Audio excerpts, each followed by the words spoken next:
Passamos a apresentar os 4 Evangelhos, Revelação da Revelação, Jean Baptiste Rustin. Narração, Paulo de Moraes.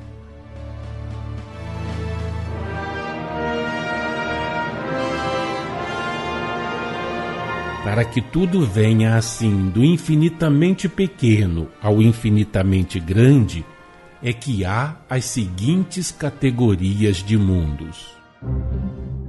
Mundos primitivos, saídos dos fluidos incandescentes, mundos onde se elaboram as essências espirituais que ali são depositadas, onde, quando o globo tem entrado no período material, elas se desenvolvem e progridem, passando progressiva e sucessivamente pela materialização nos reinos mineral e vegetal, e depois pela encarnação no reino animal. Em chegando a época propícia ao aparecimento neles do homem, pela encarnação de espíritos que faliram em condições que exijam a encarnação humana primitiva, esses mundos se tornam, para tais espíritos, para as humanidades que eles compõem, mundos de provações e de expiações, os quais, todavia, como os espíritos que os vão habitar, prosseguem na sua marcha ascensional, sempre em correlação com as de seus habitantes.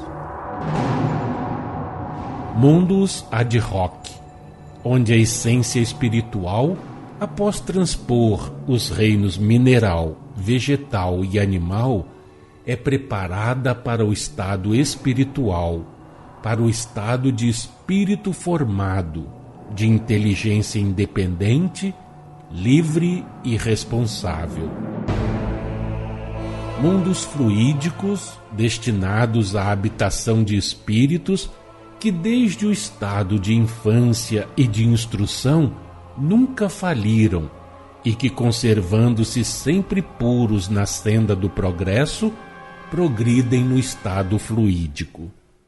Seguindo também marcha progressiva e hierarquicamente ascensional, há em todos os graus da escala mundos dessa categoria, apropriados e correspondendo aos estados de desenvolvimento e de progresso dos espíritos que os habitam. Estados que vão desde o de infância e instrução até o de puro espírito. Eles se tornam moradas de puros espíritos quando hão chegado, de maneira progressiva, ao estado fluídico puro. Diversos mundos destinados à habitação de espíritos falidos e, como tais, sujeitos à encarnação humana. Esses mundos também são apropriados ao estado de desenvolvimento e de progresso dos espíritos que os habitam. Assim é que são materiais mais ou menos inferiores, mais ou menos superiores uns com relação aos outros, mais ou menos materiais, mais ou menos fluídicos, servindo ao longo da escala progressiva e ascensional para a encarnação dos espíritos que faliram, para seu desenvolvimento e progresso, também tem que, através dos tempos, dos séculos, das eternidades, tomar lugar entre os mundos celestes ou divinos, dos quais só os puros espíritos podem aproximar-se. Mundos de provações e expiações, uns inferiores aos outros, uns aos outros superiores, havendo-os de todas as gradações ao longo da respectiva escala, desde os apropriados ao aparecimento do homem, à encarnação primitiva, até os que servem de habitação a espíritos prestes a entrar no período de regeneração. Mundos regeneradores, destinados a preparar os espíritos que faliram e que ainda têm o que expiar, para saírem progressivamente do período da materialidade.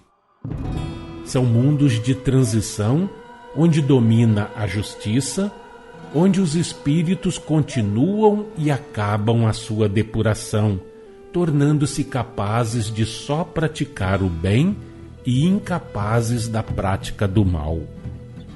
Também nessa categoria de mundos, há-os em todos os graus da escala, inferiores uns aos outros superiores.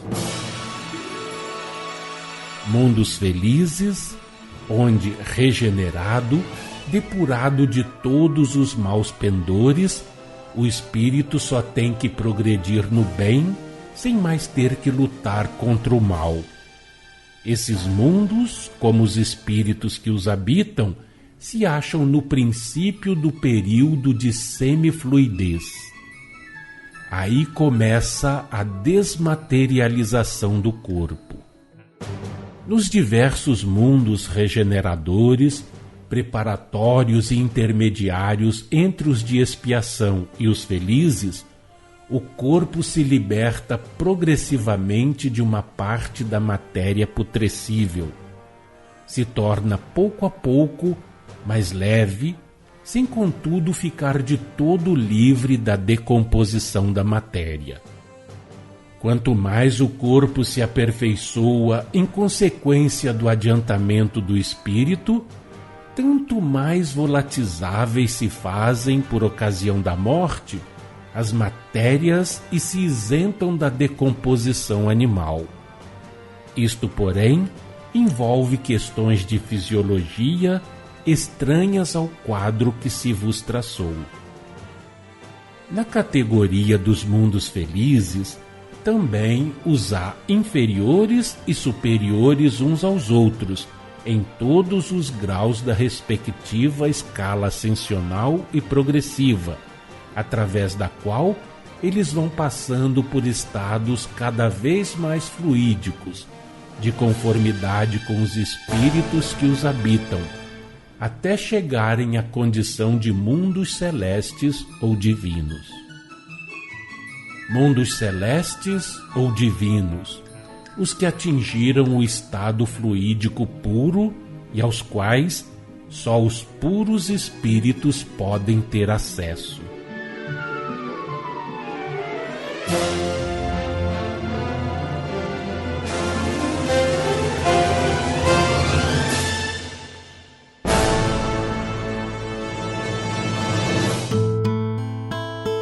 Acompanhe no próximo programa mais um trecho de Os Quatro Evangelhos, Revelação da Revelação, Jean Baptiste Rustin.